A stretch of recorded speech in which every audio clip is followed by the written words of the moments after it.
আধা পাকা পেঁপে আমার হাজব্যান্ডের আবার অনেক পছন্দ না। এমনিতে সে পেঁপে খায় না, তবে আধা পাকা পেঁপেটাকে তেঁতুল লবণ মরিচ দিয়ে মেখে দিলে সে খুব খেতে পছন্দ করে।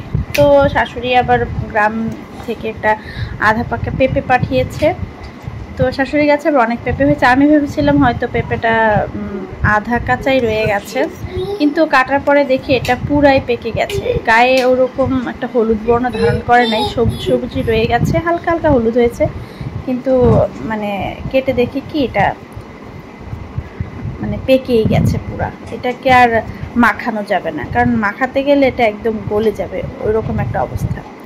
তো যেটা কেটেছিলাম এখান থেকে অল্প একটু নিয়ে ছিলে আমি নিজে খাচ্ছি। আমার হাজব্যান্ড কিন্তু পেঁপে একদমই, পাকা পেঁপে তো ভুলেও খাবে না, সে কেন খায় না আমি জানি না। পেঁপেটা কিন্তু বেশ মিষ্টি ছিল। সে কখনোই পেঁপে বেল এই দুইটা জিনিস সে একদমই খেতে পছন্দ করে না। আমি আগে খেতাম না, কিন্তু এখন আমার কাছে বেশ ভালো লাগে। নিজেদের গাছের হলে তো আরও ভালো লাগে। তো আমার আম্মুর গাছেও পেঁপে ছিল, বাট ওই পেঁপেটা এত বড় একটা পেঁপে, কিন্তু এটা নষ্ট ছিল। কেন নষ্ট ছিল জানি না। তো এখন জামাইকে কি দেবো বলেন তো।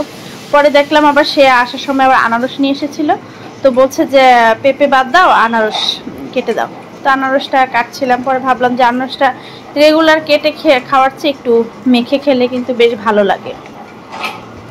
তো আমার হাজব্যান্ড আবার আনারস খুব পছন্দ করে, আর এখনকার আনারসগুলো কিন্তু অনেক মিষ্টি হয়, আর বিশেষ করে ছোট ছোট আনারসগুলো অনেক মিষ্টি হয়। আনারসটা ভালো করে ছুলে কেটে নিচ্ছিলাম।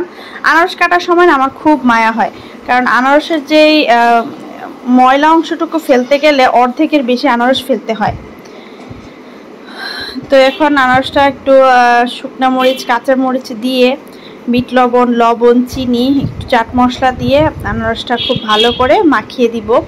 আর সাথে তেঁতুলও দিব। আনারসটা যেহেতু অনেক মিষ্টি, সাথে একটু চিনি দিব আর একটু তেঁতুল দিব। তেঁতুলটা দিলে মিষ্টিটা অনেকটা ব্যালেন্স হয়, খেতে কিন্তু ভীষণই ভালো লাগে। এখন তেঁতুলটা আমি একটু আগে ভিজিয়ে রেখেছিলাম যাতে নরম হয়, কারণ তেঁতুলটা একদমই শুকনা তেঁতুল।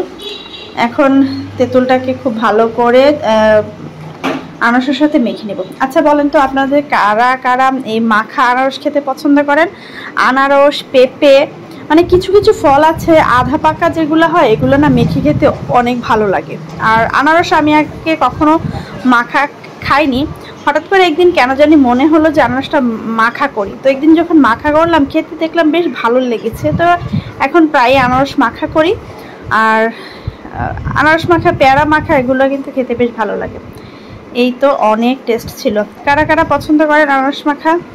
আর আনারস কাদের কাদের পছন্দ বলেন? আমাদের বাড়িতে তো অনেক আনারস হতো একটা সময়, কিন্তু এখন আর হয় না। এই তো, আল্লাহ হাফেজ।